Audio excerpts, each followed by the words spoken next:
31 अक्टूबर को Jabalia refugee camp in Gaza पर 6 बम गिराए जाते हैं जिनकी विस्फोटक क्षमता 1 टन से भी ज्यादा थी। जिस हमले में 400 से भी ज्यादा लोग मारे गए, पर इजराइल ने इसे स्वीकार भी किया कि ये बम हमने ही गिराया है। और अब इजराइल में नरसंहार चलने लग रहा है। बहुत से लोग इजराइल के साथ हैं, कुछ लोग फिलिस्तीन के साथ हैं और कुछ लोग तो हमास के साथ भी हैं। हम मानते हैं कि हमास ने जो किया वो गलत था, पर उसकी सजा मासूम और लाचार लोगों को देना, क्या ये सही है? इजराइल के हमले में अब तक 10,000 से भी ज्यादा लोग मारे गए हैं, जिसमें 40% तो सिर्फ बच्चे हैं। और अब रिफ्यूजी कैंप, हॉस्पिटलों पर भी हमला किया जा रहा है। तो क्या इस युद्ध की कोई सीमा नहीं है, कोई रेड लाइन नहीं है कि किस हद तक जाया जा सकता है? और जो सजा हमास को मिलनी चाहिए, आखिर वो फिलिस्तीन के लोगों को क्यों मिल रही है? और अब इस युद्ध में कुछ दूसरे देश भी आ पड़े हैं। गाजा में रहने वाले लोगों की जिंदगी तो इजराइल ने पहले ही नरक कर रखी थी। वो बस एक बड़ी सी जेल में बंद थे और अब उन्हें वो भी हक नहीं दिया जा रहा है। यूके और कई सारे देशों में अब लोग इस बात को समझ रहे हैं और प्रोटेस्ट कर रहे हैं कि कम से कम एक सीज फायर करवा दो, युद्ध विराम होना चाहिए। इसी बात को लेकर यूएनओ में एक मीटिंग हुई जहां पर युद्ध विराम को लेकर वोट हुआ। वोट के नतीजों में 120 देशों ने युद्ध विराम पर मंजूरी जताई। 45 देशों ने इस वोट में भाग ही नहीं लिया, जिसमें से इंडिया भी शामिल था। इसके पीछे इंडिया के अपने डिप्लोमेटिक मसले हैं, खैर। और 14 ने युद्ध को जारी रखने की इच्छा जताई। और यूएन के सेक्रेटरी जनरल ने कहा, फिलिस्तीनी लोग 56 सालों से दमघुट कब्जे का शिकार रहे हैं। उन्होंने देखा कि उनकी भूमि बस्तियां लगातार विकसित हो रही हैं, हिंसा से ग्रस्त हैं, उनकी अर्थव्यवस्था अवरुद्ध हो गई है, उनके लोग विस्थापित हो गए हैं और अनेक घर ध्वस्त हो गए हैं। और यूएन अब बस भाषण देने के लिए रह गया है, मीटिंग बैठाने के लिए और ट्वीट पे ट्वीट करने के लिए। हो कुछ नहीं रहा है। युद्ध अभी भी जारी है। युद्ध के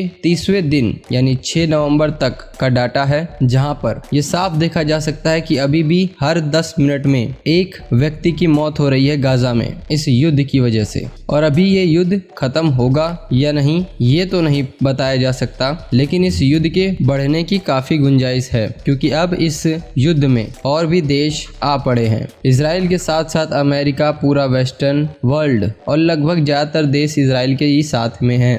और अभी भी कुछ लोग हमास के साथ में हैं। इजराइल के खिलाफ लेबनान का हिजबुल्ला, ईरान, कतर और अब यमन का एक आतंकवादी संगठन भी हमास के साथ हो गया है, जिसके द्वारा इजराइल पर एक बम चलाया गया, पर उसे बीच में ही इंटरसेप्ट कर दिया गया। पहले कुछ घंटों इस न्यूज के बाहर आते ही कि यमन ने इजराइल पे बम चलाया है, यमन के राजा बाहर आते हैं और बताते हैं कि ये बम हमने नहीं गिराया, हमारे यहाँ के एक आतंकवादी संगठन द्वारा चलाया गया है। और भले ही कितने भी देश युद्ध में आ जाएं, कोई एक दूसरे से डरता नहीं है और ये कोई सलूशन भी नहीं है। जब तक वो लोग शांति से बात नहीं करते तब तक कोई फायदा नहीं है। और अब फिलिस्तीन में मरने वाले लोग की संख्या बस एक संख्या ही रह गई है, कोई परवाह नहीं है। गाजा के 10,000 लोग मारे गए हैं, 12,000 से ज्यादा लोग घायल हैं। हमास ने आखिर इजराइल पे हमला किया ही क्यों? आखिर हमास भी अच्छी तरह से जानता था कि वो जो कर रहा है उसका अंजाम उन्हें ही भुगतना पड़ेगा, वो इजराइल से नहीं लड़ पाएंगे। फिर भी उन्होंने इजराइल पे हमला किया।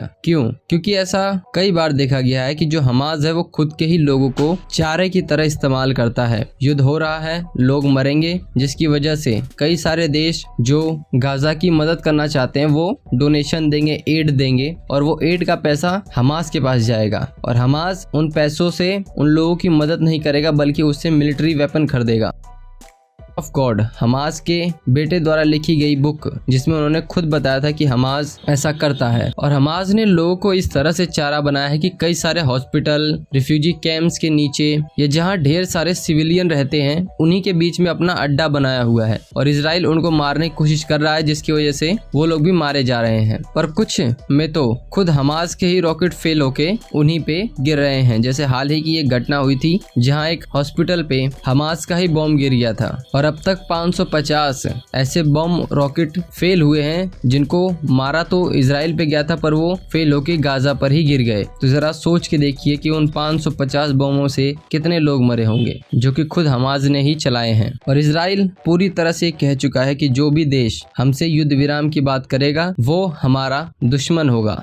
क्योंकि अभी भी हमास ने इजराइल के 200 लोगों को बंदी बना के रखा हुआ है और हमास उनको छोड़ेगा नहीं, क्योंकि अगर हमास ने उन 200 लोगों को छोड़ दिया तो इजराइल ग्राउंड इन्वेजन करेगी और हो सकता है न्यूक्लियर बम का भी इस्तेमाल कर लिया जाए। वो 200 लोग हमास ने अपने बचाव में लिए हुए हैं, अगर वो लोग दे देंगे तो वो लोग अपनी ढाल खो बैठेंगे और जब तक वो लोग 200 लोगों को देंगे नहीं, इजराइल हमला करता रहेगा। यहाँ पे कौन गलत है कौन सही है ये फैसला तो आप और आने वाला समय ही बताएगा, पर युद्ध को शांत किया जाना चाहिए क्योंकि वहाँ हमास के लोग कम, गाजा फिलिस्तीन के लोग ज्यादा मारे जा रहे हैं। कभी आपने सोच के देखा है कि इतने सारे लोगों का मतलब क्या होता है? 10,000 लोग जो मरे हैं, आप जितने भी लोगों को जानते हैं, जितने लोगों को देखा है, उन सबको भी अगर मिलाओगे तो 10,000 लोग नहीं होंगे, इतने लोग मारे जा चुके हैं। तो वहाँ पे खाना, पानी, बिजली, इंटरनेट, रेडियो कुछ नहीं, सब का सब बंद। वो लोग एक बड़ी सी जेल में हैं जहाँ पे वो डर में जी रहे हैं कि कब एक बम आएगा और उनके ऊपर गिर जाएगा, और वो लोग कहीं जा भी नहीं सकते। एक तरफ इजिप्ट है, एक तरफ समुंदर और एक तरफ इजराइल, और आखिर इतने सारे लोग जाएं तो जाए कहाँ? क्या है वो वहीं पे मर जाएं? इजराइल इस समय वही कर रहा है जो सालों पहले हिटलर ने यहूदियों के साथ में किया था। मिलते हैं नेक्स्ट एपिसोड में, इसके बारे में आगे की जानकारी हम आपको देते रहेंगे और चैनल को सब्सक्राइब करना ना भूलें। ये आपके लिए तो फ्री है पर इससे हमारी बहुत हेल्प होती है।